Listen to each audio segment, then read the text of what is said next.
السلام علیکم، کیا حال ہے؟ سب ٹھیک ٹھاک ہیں؟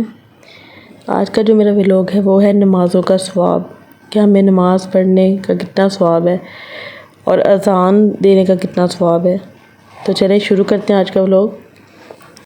حضرت سیدنا عبد الرحمن بن ابی صوصہ رضی اللہ تعالیٰ عنہ فرماتے ہیں کہ مجھ سے حضرت سیدنا ابو سعید خدری رضی اللہ تعالیٰ نے فرمایا کہ میں دیکھتا ہوں کہ تم جانور اور جنگل میں رہنے کو پسند کرتے ہو، لہذا تم جنگل میں ہوا کرو اور نماز کے لیے اذان دو تو بلند آواز کے ساتھ اذان دیا کرو، کیونکہ مؤذن کی آواز کو جو کوئی جن یا انسان یا دوسری چیز سنے گی وہ قیامت کے دن اس کے لیے گواہی دے گی۔ حضرت محمد صلی اللہ علیہ وآلہ وسلم کو فرماتے ہوئے سنا کہ مؤذن کی آواز کو جو بھی درخت، پتھر، جن یا انسان سنے گا وہ اس کے لیے گواہی دے گا۔ آواز کی انتہا تک مؤذن کی مغفرت کر دی جاتی ہے اور خشک و تر چیز اس کے لیے گواہی دے گی۔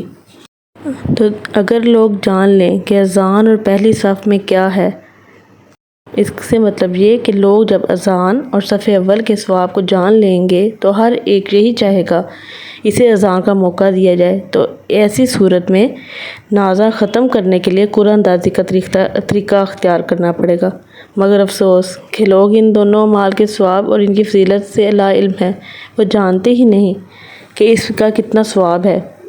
اگر لوگ جان لیں کہ اذان میں کیا ہے تو اس کے حصول کے لیے تلوار سے لڑیں۔ حضرت محمد صلی اللہ علیہ وآلہ وسلم نے فرمایا کہ امام ذمہ دار ہیں اور مؤذن امانت دار، اور میرے رب ائمہ کو ہدایت عطا فرما اور مؤذنین کی مغفرت فرما۔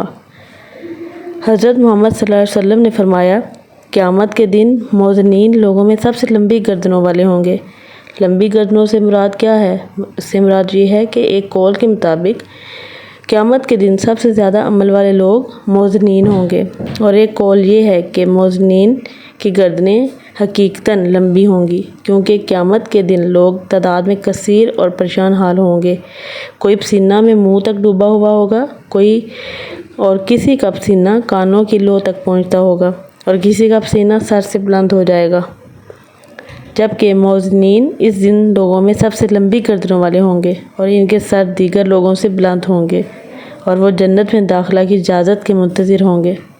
ایک احتمال میں یہ بھی ہے کہ ان کی گردنیں لمبی نہ ہوں گی، بلکہ مکان کی اونچائی کی بنا پر ان کی گردنیں لمبی نظر آئیں گی، کیونکہ مؤذنین قیامت کے دن مشک کے ٹیلوں پر کھڑے ہوں گے، جبکہ دیگر لوگ محشر کی زمین پر کھڑے ہوں گے۔ جیسا کہ ان کا مقام ہموار ہونے کی وجہ سے ان کے سر کی اونچائی یکساں ہوگی، جبکہ مؤذنین کی بلند مقام سے مشرف حاصل ہوگا۔ تو 3 لوگ ایسے ہوں گے جو مشک کے ٹیلوں پر ہوں گے۔ ان میں سے ایک یہ ہے کہ وہ غلام جس نے اللہ اور اپنے آقا کا حق ادا کیا، دوسرا وہ شخص جو کسی قوم کا امام بنے اور وہ اس سے راضی ہوں، تیسرا وہ شخص جو دن اور رات میں 5 نمازوں کے لیے اذان دیتا ہے۔ 3 اشخاص ایسے ہوں گے جنہیں بڑی گھبراہٹ یعنی قیامت دہشت زدہ نہ کر سکے گی اور حساب ان تک نہ پہنچ سکے گا۔ وہ مشک کے ٹھیلے پر ہوں گے یہاں تک کہ مخلوق حساب سے فارغ ہو جائے۔ پہلا وہ شخص جو اللہ تعالیٰ کی رضا کے لیے قرآن پڑھے اور اسی کی رضا کے لیے کسی قوم کی امامت کرے اور قوم بھی اس سے راضی ہو۔ دوسرا وہ شخص جو اللہ کی رضا کے لیے نمازوں کے لیے اذان دے، اور تیسرا وہ غلام جس نے اپنے رب اور اپنے آقا کا معاملہ خوش اسلوبی سے نبھایا۔ بے شک اذان دینے والے اور تلبیح پڑھنے والے اپنی قبروں سے اذان دیتے اور تلبیح پڑھتے ہوئے نکلیں گے۔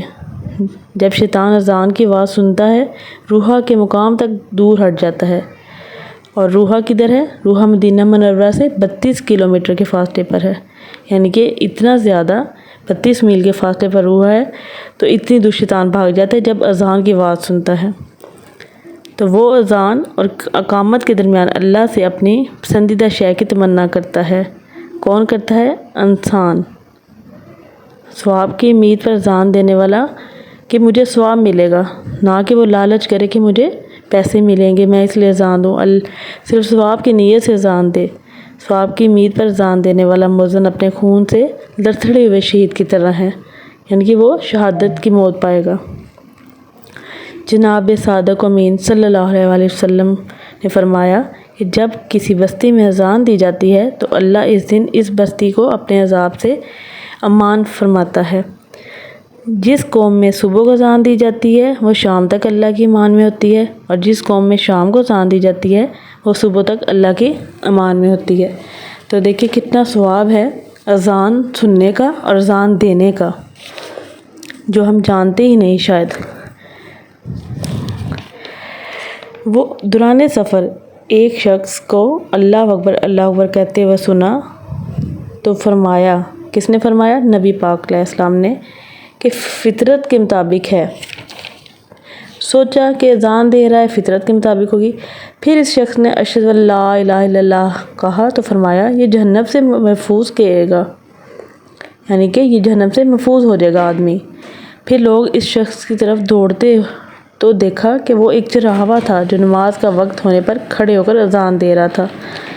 تمہارا رب پہاڑ کی چٹان پر نماز کے لیے اذان دینے اور نماز پڑھنے والے چراغے سے بہت خوش ہوتا ہے، فرماتا ہے کہ میرے اس بندے کو دیکھو، میرا یہ بندہ میرے خوف سے اذان دیتا اور نماز پڑھتا ہے، بے شک میں نے اس کی مغفرت کر دی اور اسے جنت میں داخل کر دیا۔ ایک شخص ہمارے پیارے نبی صلی اللہ علیہ وآلہ وسلم کے پاس تشریف لایا اور عرض کیا، مجھے ایسا عمل سکھائیے یا ایسے عمل کی طرف میری رہنمائی کیجیے جس سے میں جنت میں پہنچ جاؤں۔ ارشاد فرمایا مؤذن بن جاؤ۔ اس نے عرض کیا میں اس کی طاقت نہیں رکھتا، تو ارشاد فرمایا امام بن جاؤ۔ اس نے عرض کیا میں یہ بھی نہیں کر سکتا، تو فرمایا پھر امام کے برابر میں کھڑے ہوا کرو۔ جو شخص 12 سال تک اذان دے گا اس کے لیے جنت واجب ہو جائے گی، اور اس کے اذان دینے کے بدلے میں اس کے لیے روزانہ 60 نیکیاں اور ہر اقامت کی اور 3 نیکیاں لکھی جائیں گی۔ جس نے ثواب کی امید پر 7 سال تک اذان دی اس کے لیے دوزخ سے نجات لکھ دی جائے گی۔ حضرت سیدنا عثمان بن ابو عاص رضی اللہ تعالیٰ عنہ فرماتے ہیں کہ ہمارے نبی پاک صلی اللہ علیہ وسلم نے مجھے یہ جو آخری وصیت فرمائی تھی وہ یہ تھی کہ مؤذن ایسے شخص کو بناؤ جو اذان دینے پر اجرت نہ لے۔ تو آج کا بیان میرا اتنا ہی ہے۔ آج کے میرا ولاگ چھوٹا سا ہے، ہو سکے تو آپ اس پر ضرور عمل کیجیے گا اور دیکھیے اور ضرور سنیے کہ جو شخص اذان دیتا ہے اس کی کتنا ثواب ہے، اس کی ہمارے نبی اور اللہ کی نظروں میں کتنی حیثیت ہے، کتنی عزت ہے، اور وہ جنتی ہے۔ اور لیکن جو بغیر اجرت لے اور اللہ کی رضا کے لیے اذان دے۔ تو آج کا میرا ولاگ اتنا ہی ہے۔ کل ایک نئے ولاگ سے میں آپ کو ضرور کچھ نہ کچھ بتاؤں گی۔ تو مجھے اجازت دیں، اپنا خیال رکھیں، اللہ حافظ۔